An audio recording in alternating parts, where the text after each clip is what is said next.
Jamie, we're in the pre-show. Have you ever done a pre-show before? I have not done a pre-show here. I've watched you and the draft dudes do a pre-show quite often. You just kind of push the button and then you're in the pre-show. It's kind of weird how it works that way. But we're in the pre-show, getting ready.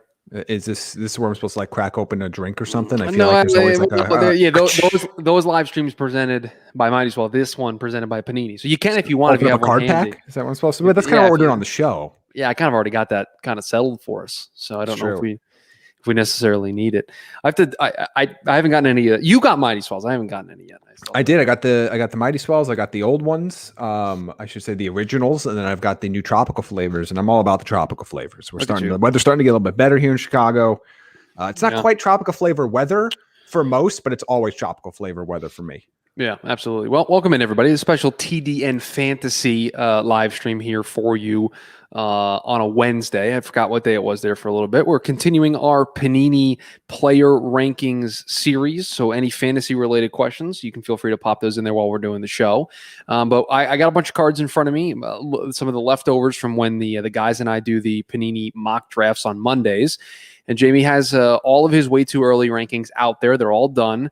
And we've gone through them in podcast form. We've asked questions about them. We've had a nice discussion. So I'm going to show him some of these cards. We're going to discuss some of the players that may be a little bit more in depth than we do there on the show. Maybe hit some of the names that we don't normally discuss. And then obviously your guys' questions on these players or anything else that comes up over the course of the next half hour. Sound good to everybody? I think I delivered that very well, Jimmy. I believe I set the table well for us. You did. You did good job for a change, because I know like 2 podcast episodes ago you teased stuff and you couldn't deliver at the end. You got flustered. Did not pay off the tease there at the end of the show. So we'll get started here. Let me just make sure I have everything ready to go for us here. I do. I'm prepared. I'm very prepared here on the show. So Jamie, if you're ready, if everybody hanging out in the chat's ready, I mean, we might as well, right? Hit play, Chris.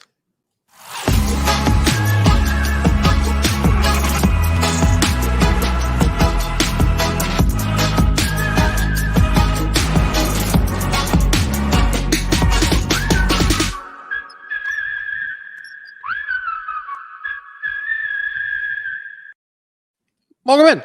Happy Wednesday, everybody. We're here. We've moved the pre-show into the regular show. And welcome to the TDN Fantasy live stream here on a Wednesday, sponsored by Panini. And for those of you who've been a part of the Draft Dudes Monday live stream the last couple of weeks, we partnered up with Panini, had a bunch of packs. We've opened those packs on the Monday show. We've done 3-round mocks helping those players. Well, a lot of those offensive players we've put in a pile, and I grab a couple of those cards, and we discuss them here on the TDN Fantasy live stream, and we compare them. We talk about those players.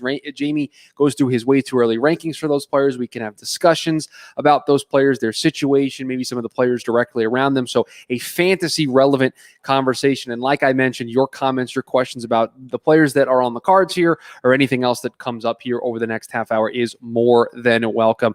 Don't know what surprises Jamie has for me. He had a surprise during Wednesday's edition of the show with him having just a mannequin head there for himself to talk to. So I don't know what to expect here over Chris, the next half hour. But you can't have a surprise every show. Then it's no longer a surprise. Then it becomes expected.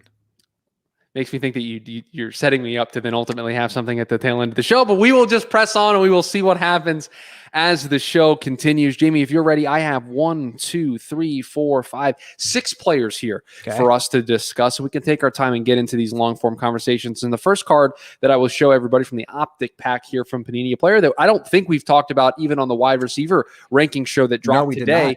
By the way, at TDN Fantasy on Twitter is where you can find that show, wherever you get your podcasts, Spotify, Apple Podcasts, anywhere you get your podcast. Listen to today's show where we do the wide receiver rankings. But Cooper Kupp, Los Angeles Rams, is the player that we are going to discuss here. So, Jamie, I'll turn it over to you. You can tell everybody where Cooper Kupp ranks and then the thought process behind that decision. Yeah, so he's down actually a little bit lower than I've had him in previous years. He's at wide receiver 23 for me. And it was kind of a weird year for Cooper Kupp if you kind of look back at the season, because I've always been super high on him. But he's coming off a pretty underwhelming year. He was the wide receiver 30 in average fantasy points per game last year. But this is somebody that is still this wide receiver. Like I went back to kind of look at this information up here. He ranks as the wide receiver 17 over the last 4 seasons combined. And he is somebody that's been a tremendous value in PPR formats, but can't kind of really shake where he was last year. He just wasn't quite that same option. I like him more as we're talking 12-team full PPR for most of this conversation. I like him more as like a 5th-round pick there, as a stolen wide receiver 2 territory, but kind of in that latter portion. I still think he's got some upside. I want to see how he does with Matthew Stafford there in LA now. Is there a change in target share? Is there a change in the type of throws he's getting his way? But I can't ignore that last year was really nowhere close to the Cooper Kupp that we've seen before. So I'm not as down on him as what he finished at last year, but I also can't put him up in that top 15, 16 range. Really kind of where I have Robert Woods, who I like a little bit significantly more this year than Cooper Kupp. So that's kind of where he lands for me in that hierarchy. This offense going to probably look a lot different in terms of what Sean McVay is going to employ now that he has a new quarterback in Matt Stafford, a significant upgrade from Jared Goff. And I think all of the Rams wide receivers are going to get a benefit from this. But Jamie, you aren't necessarily sold that Cooper Kupp is going to be the number one beneficiary from this move. You feel it's more Robert Woods' opportunity to gain there. He's going to be the guy that gets the biggest bump. Can you just talk about maybe where Woods finished last year and where you have him going into this year when we discuss this group as a whole? Yeah, well, Woods is kind of a guy that's always seems to be the high floor type of option for you. Like I have him right now as my wide receiver 13. He's somebody I feel comfortable taking with somewhere in the middle of the 3rd round. It's right outside wide receiver 1 territory. Yeah, just right outside that. And again, that's conversation. Kind of where he would have been. Like this is a guy that usually, even with Jared Goff, was hanging around wide receiver 16, 17, 18. So he gets a little bit of a bump here. Finishes the wide receiver 14 in total points in each of the last 2 seasons. If you want to combine those together, an average points per game over the last 2-year stretch, he's wide receiver 16. So I don't think he's got that like top 8 wide receiver upside. Sure. I don't think that's the type of player he is, but he's got a really high floor and is an elite option to kind of start off your wide receiver 2 run. So I have in my hand here, and I'm going to move us on to the next card here. I got a couple of quarterbacks, Jamie. I got 2 running backs, and I got 2 wide receivers remaining in the group. I will allow you to dictate where we go from here. I'll give you the power. Let's go quarterbacks. You want to go quarterback-driven league, right, Chris? Right. We've heard that narrative. Yeah, not for my team. It hasn't been. It's not. It might be. You got Zach Wilson's on the way. So, all right, I'm going to go with this quarterback. Of the 2 quarterbacks that we have, I'll show his picture up there. Made an appearance on Monday's show. Oh, this is okay. So you're just trolling now. It took 3 episodes of this show to get Tua Tagovailoa on this, to get a Dolphins player, and it took 18 draft dude shows? It didn't take 18 draft dude show. Listen, the pack gets opened and the cards get picked out. Like it's not like this.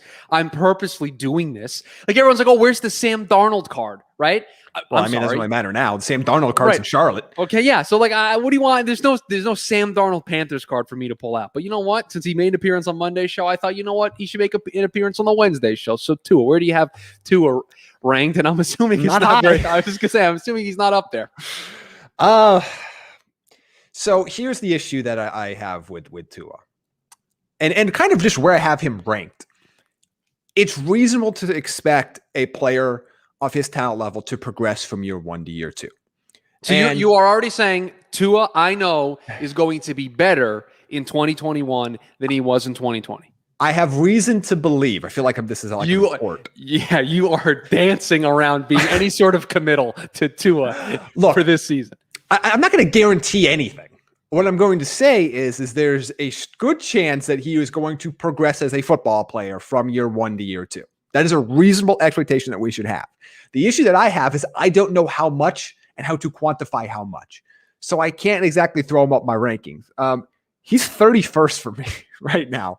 And I don't think that's where he's going to end up finishing, but I also don't think he's going to be a player outside of 2 quarterback leagues or super flex leagues where every single starting quarterback is relevant, that he's going to be something worthwhile for you for the most part. So if you're playing in a single quarterback league, even a 16-team single quarterback league, it's not somebody I have my eye on right now. Maybe he proves me wrong. Maybe he looks a lot better and he's somebody that's going to be a hot waiver wire pickup in September, but unless you're in a 2-quarterback league, I'm just kind of ignoring him in fantasy drafts. It doesn't sound to me that you are ever going to get to a point where he is a guy on a list of guys you're interested in drafting at that position. Right? Not before he plays football games. That's the way but that's how it sounds to me, is that the only way Tua is going to move up this board significantly to a point where maybe he ends inside this conversation where he is a valuable member to your roster isn't until multiple weeks into the season. There is no way that between now and drafting in August, you're going to have this big epiphany about Tua. That's not the way I feel about this. If 15 teams get contracted between now, and there's a 17-team NFL. I got the quote I was looking for. I'll be on the Tua trade as a potential option for your bench in single quarterback leagues. I see there's I take Goff over Tua. I would too. I have Goff a spot ahead of him.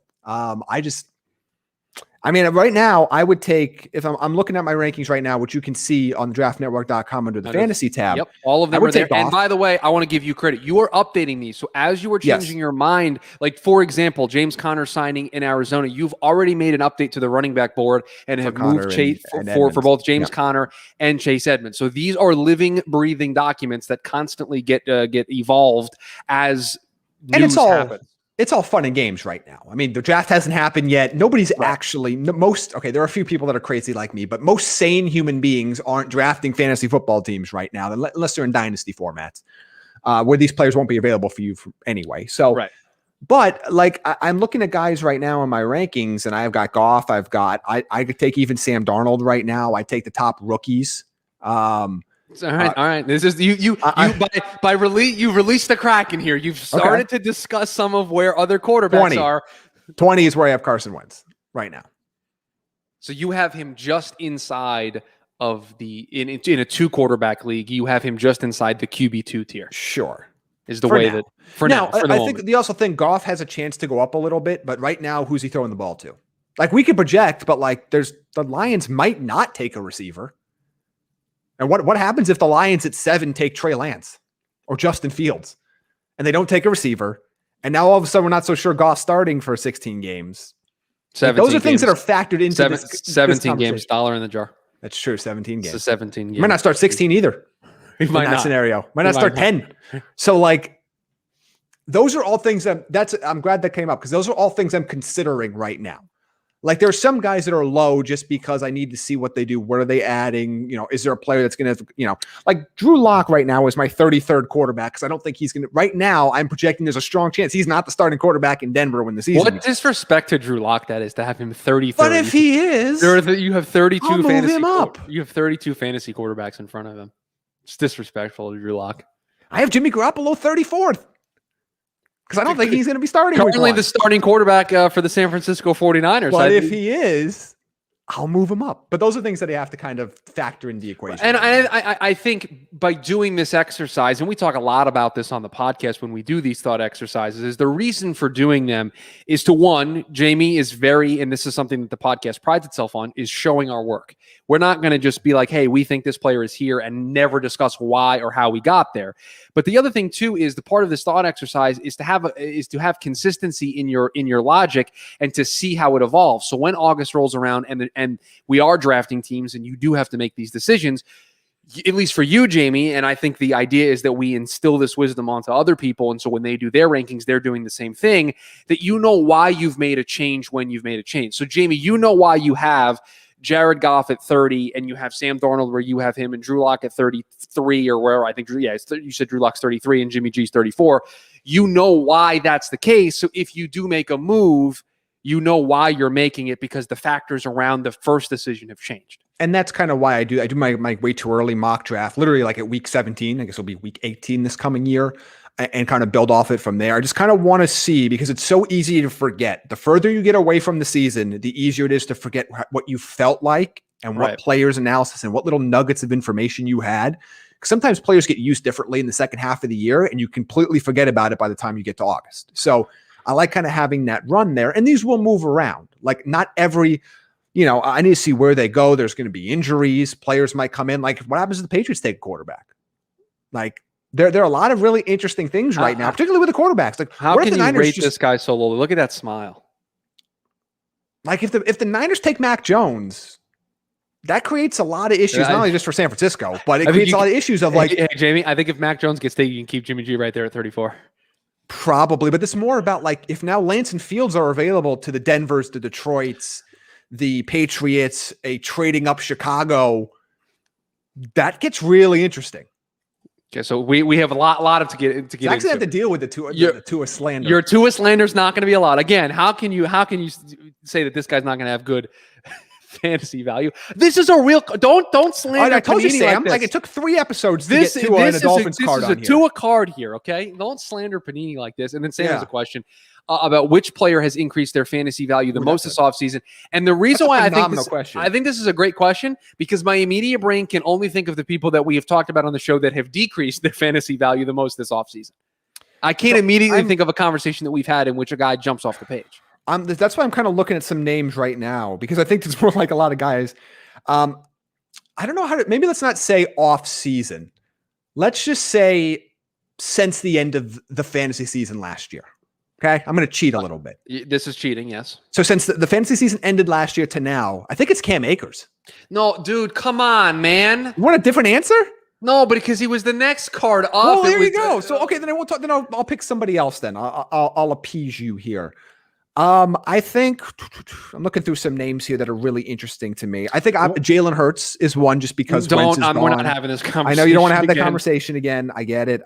Trust me. I think Terry McLaurin a little bit, although I was already high on him anyway, so it feels kind of tough to push him too high. So I think we have to start talking about these guys a little bit lower. Emmanuel Sanders is a really interesting one. That's one that's here in the chat that I think would be intriguing. I have a lot of the wide receivers in my head, and that's because we recorded the wide receiver show this morning. But I think of like AJ Brown's fantasy value. I think his probably up. Some of these guys I was high on before. Like I know Curtis Samuel's name here. Like I would have been high on him. Even if he stayed in Carolina, right? Yeah, so he's not somebody that I think is going to shoot up specifically because he's in Washington versus where I thought he would have elsewhere been. Because I liked him before. It's AJ Brown for me, just because they lost the other 2 guys that catch passes in that offense. Now, if you wanted to respond and say, yes, but Arthur Smith's not there, okay, I understand that. But literally, Ryan Tannehill, only has A.J. Brown to throw the ball to really on offense. Now, they could take a receiver in the first round that would change things a little bit. But that to me, and it's not because of him. This is an interesting one. Clyde Edwards-Solaire's name has come up in the chat. I think that's a good one. With Damian Williams gone, I want to see where his ADP is. Because I'm fascinated to see, do people overreact the other way? Does the pendulum swing back to the other side where people were so crazy about him and his value and just got stupid out of control? And then he only kind of gave you RB2 value for most of the year. I mean, he did a good start, but then he basically was an RB2 from like week 4 on before he had that injury. I think he's a top 15 running back. Like I'd be excited to have him on my team this year. And I wonder what that divide is going to end up being. Yeah, no, it's certainly the ADP conversation on a couple of guys is going to be really important to see how it plays out. Well, Jamie, you kind of spoiled it, but let's talk about Cam Akers, a guy that clearly is going to be ranked pretty high for you based on what the glowing things you just had to say about him. But where do you have him in the running back conversation? 13. I like him a lot. And Jake actually snuck him into the first round in our TDN Fantasy podcast mock draft that we did for the first round for PPR leagues. Look, Sean McVay's offenses are predicated on running the football effectively. And you saw late in the season and in the postseason that they were really willing to give one guy the predominant amount of the workload, and that was Cam Akers. That you get an upgraded quarterback on that team, an upgraded offense overall. And if Akers is going to be the guy or even most of the guy, he's going to keep getting a ton of work. So he's the guy that, for me, seeing how he ended his season, seeing how he was used in the postseason, I'm fully in on Cam Akers having a monster year this year if he stays healthy. And I'm really intrigued. And we do this a lot on the pod and here as well. We blend fantasy with real life football because they do go hand in hand in times. And the things that I'm really interested in is Sean McVay, known as this offensive genius, known as this guy who can be extremely creative in terms of what he's able to do offensively, does bringing in Matt Stafford allow him to be even more creative than he already is? And what I mean by that is there a level to McVay's offensive scheme that we haven't even seen yet, that he just hasn't been able to use because he didn't trust Goff enough, or Goff wasn't able to execute? And does that mean that Cam Akers is going to get even more run and be used in the offense even more because of the creativity of of McVay. McVay. I think, Chris, it's not so much that I think McVay's got so many extra tricks in the bag. I just think they're going to, those tricks will actually be executed at a high level. And they'll work. And right? he has a quarterback that can play off script. And those are two things that were missing. So I think it's more of, it's a scenario where things were just getting missed for Jared Goff. Like, you'd have to scheme guys wide open for Goff. And he was able to for a while. Like, they got a Super Bowl run out of it.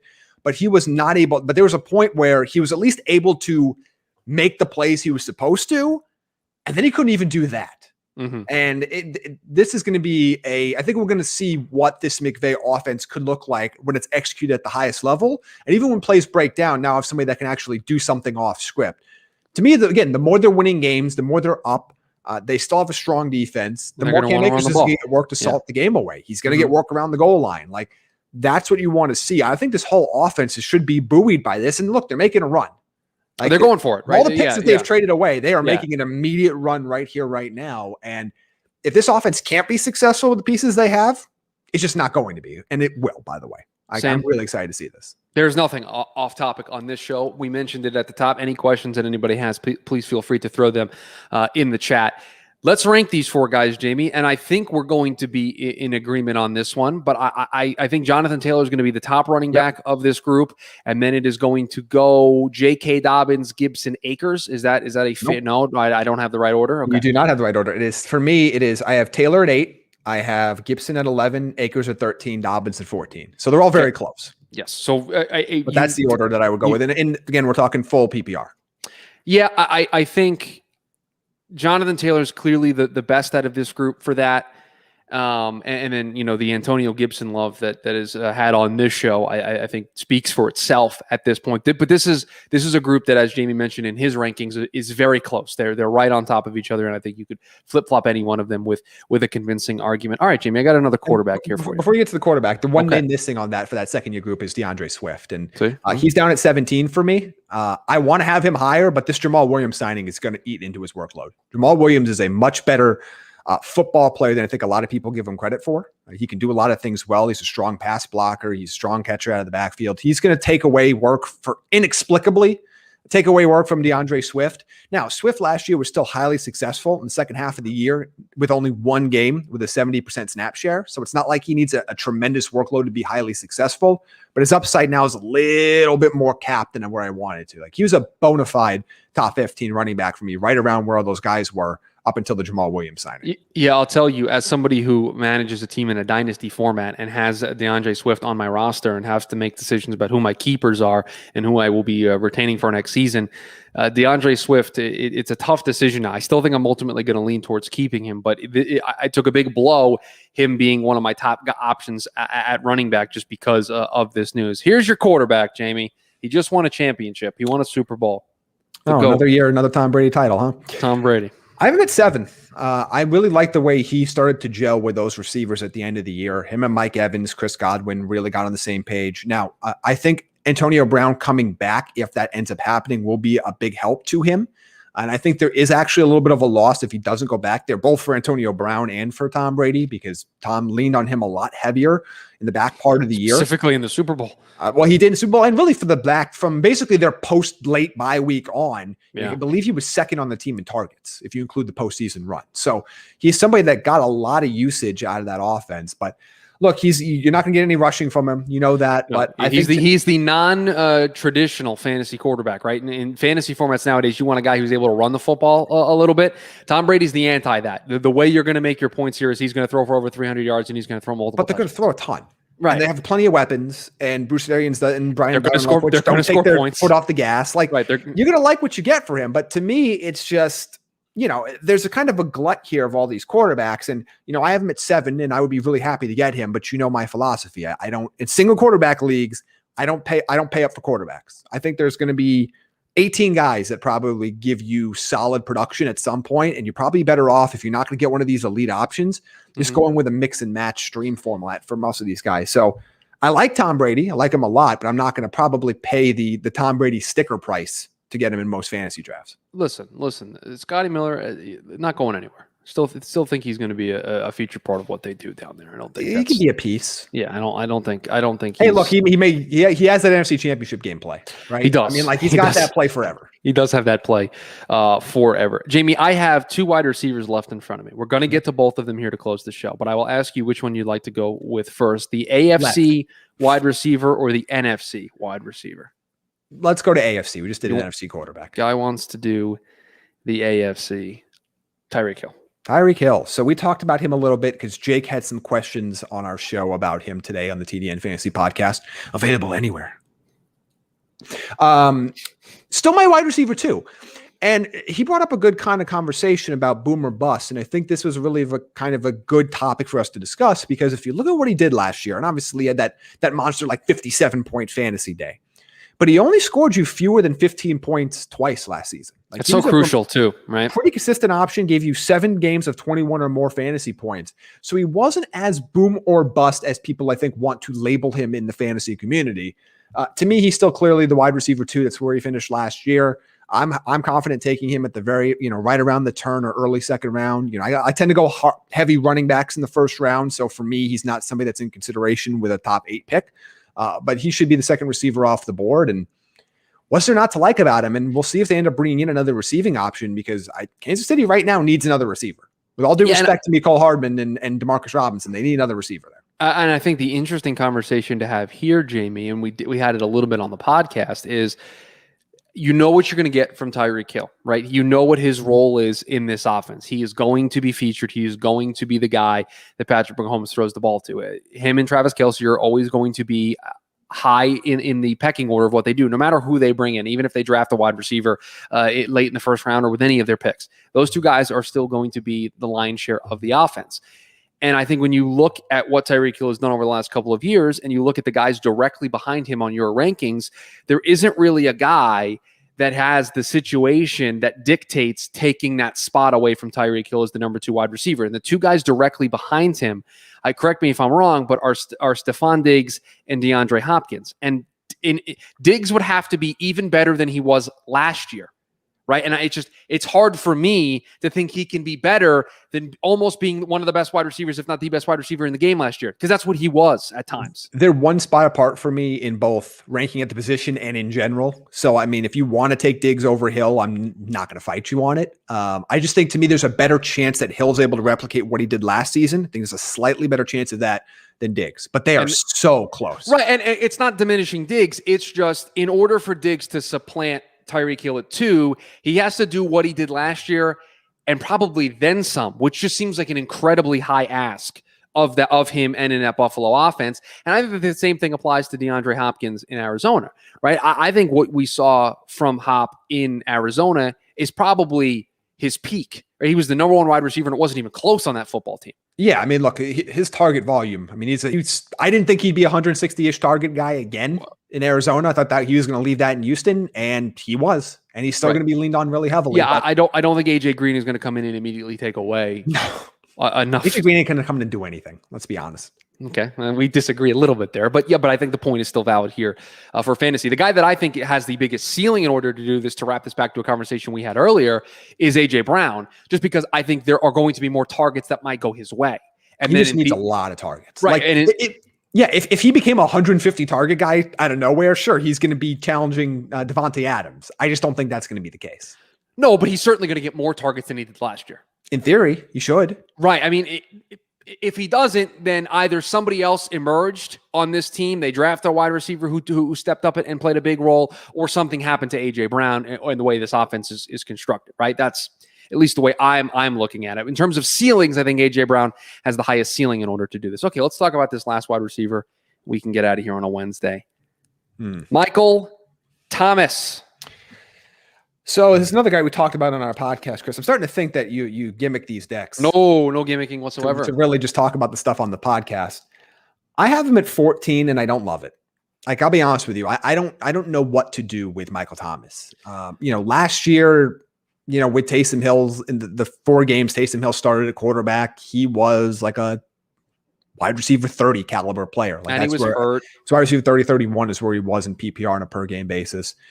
Going back a year to those 5 Teddy Bridgewater starts, he was more of like an 18 fantasy point per game guy, which I think you'd be more than happy with that. So I kind of have to split the difference here with him. I'm assuming that Jameis Winston's starting and not Taysom Hill, but who knows with Sean Payton. He has this love affair with Taysom Hill that I still do not understand and will probably never understand. I don't have a lot of confidence in him. I think he's clearly a wide receiver 2 for me. I cannot put him anywhere near wide receiver 1 territory at all, and I feel confident about that. But he could really be anywhere from about 14 to 19 for me by the time we get to the start of the season. It's a wait and see approach, right? I need to see it on a consistent enough basis of what this offense is going to look like in the post Drew Brees era. Are they going to be consistent enough? Is what we've seen from Michael Thomas with Drew Brees, is it able to carry over into Jameis Winston's going to be the starting quarterback in New Orleans. I don't see a scenario in which he's not. Can they replicate that? Well, right. Can they replicate that kind of success? And I think from a fantasy perspective, I just don't think, based on name value that Michael Thomas has, and where I think his ADP is going to be because he is Michael Thomas, I don't know if that's something that I'm going to be really interested in. He's going to be a player that I know when we get to the draft, he's going to be overdrafted. Yeah, maybe overdrafted possibly, but I think it's also a player that, a lot of times you come up in a draft and that, like, this is a player I know I'm going to have to debate 2 players with. Like, I'm going to sit there. It's going to be Michael Thomas and somebody else. And I'm just going to have to sit there and have this conversation of, like, do I really want Michael Thomas, or do I feel better with Chris Godwin? Do I feel better with somebody else? And it's like, Chris Godwin. Well, like, it's going to be one of those things. Like, that's my internal debate of the week, Chris, is he's going to come up on the board, and there are going to be a bunch of guys in that spot. There's going to be the Terry McLaurins, the Chris Godwins, the Amari Coopers, the Robert Woods, the Adam Thielens. There's going to be all those guys there. And I'm going to go, man, do I really want to take a chance on an offense that I have no idea what it's going to look like, with shaky quarterback play that we're only partially certain we know what the quarterback's going to be, and Thomas doesn't look the same? I don't know, man. Like, I don't imagine I'm going to have Michael Thomas on many of my teams. I have to rank him somewhere there, and I have to be reasonable about where I have him, but I don't think I'm going to have him on many teams. No, and neither do I, right? The risk versus reward, I think, is just it doesn't favor taking Michael Thomas as early as I think he's going to come off the board, right? It's just that simple for me. I think if Michael Thomas comes off the board where I feel more comfortable with him in terms of the risk versus reward scenario, then I think I can win a lot of those internal debates and internal monologues with myself where I'm debating Michael Thomas and another player. But if I'm discussing him where, again, I think he's going to be discussed, that's tough for me. It's just going to be a tough sell. And yes, right, I would be very interested too if he's my wide receiver too. Sure. I just struggle to think that's the conversation that we're going to have ADP wise when Michael Thomas's name comes up in the summer. I'm curious to see if I can find some early ADP here. I'm going to stall for a quick second, Chris, while I try to look up this information. Yeah, because I'm curious to see where. And these are like the diehards that are drafted. The sample size on the number of leagues that are probably being run at this point in which players are being drafted is probably extremely low, but it could be a good thought exercise to at least see where he's at if you are able to very quickly. Let me see if I can find some ADP numbers that we can discuss. Because I think if we're talking about an ADP that is more in line with that wide receiver 2 ranking, in which other guys are coming off the board and the board's playing out in a way to where Michael Thomas fits what I'm trying to do, I can stomach it, right? I don't think I can as a wide receiver 1, where I got to be honest with you, Jamie, you have him at 14. I think he's going to be talked about in that wide receiver 7 to 10 range. Oof. Well, let's see. I'm looking up higher. Looking up right now. So it's a very quick. I tried to filibuster for you as long as you did try to filibuster for me. Yeah. Trying to see where he ranks among wide receivers. So right now I'm going to find 1, 2, 3, 4, 5, counting on the air, 6, 7, 8. Okay. So there you go. 8. That's tough. I'm not interested there. I'm really.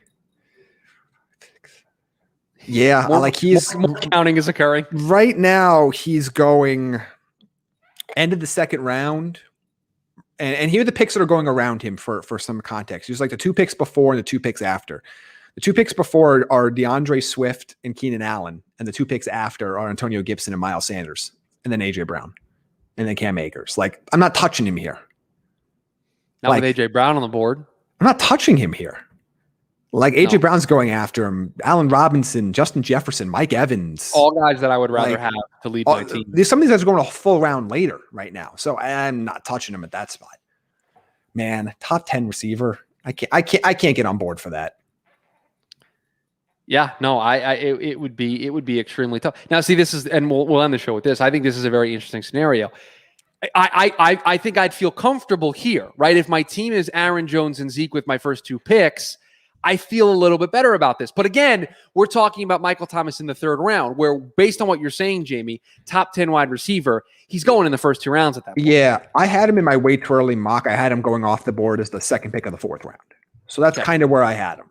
That's where you feel comfortable. So, I mean, late 3rd, sure. Like, I don't know. Like, I love going with Jones and Zeke. You know how much I love Aaron Jones. So, again, I don't want the hate to go too far. I just think he's a mid-level wide receiver 2. That's probably the best way to put it. He's a mid-level wide receiver 2. I'm not taking him in the 2nd round. Yeah, where his ADP is right now. Not comfortable with that at all.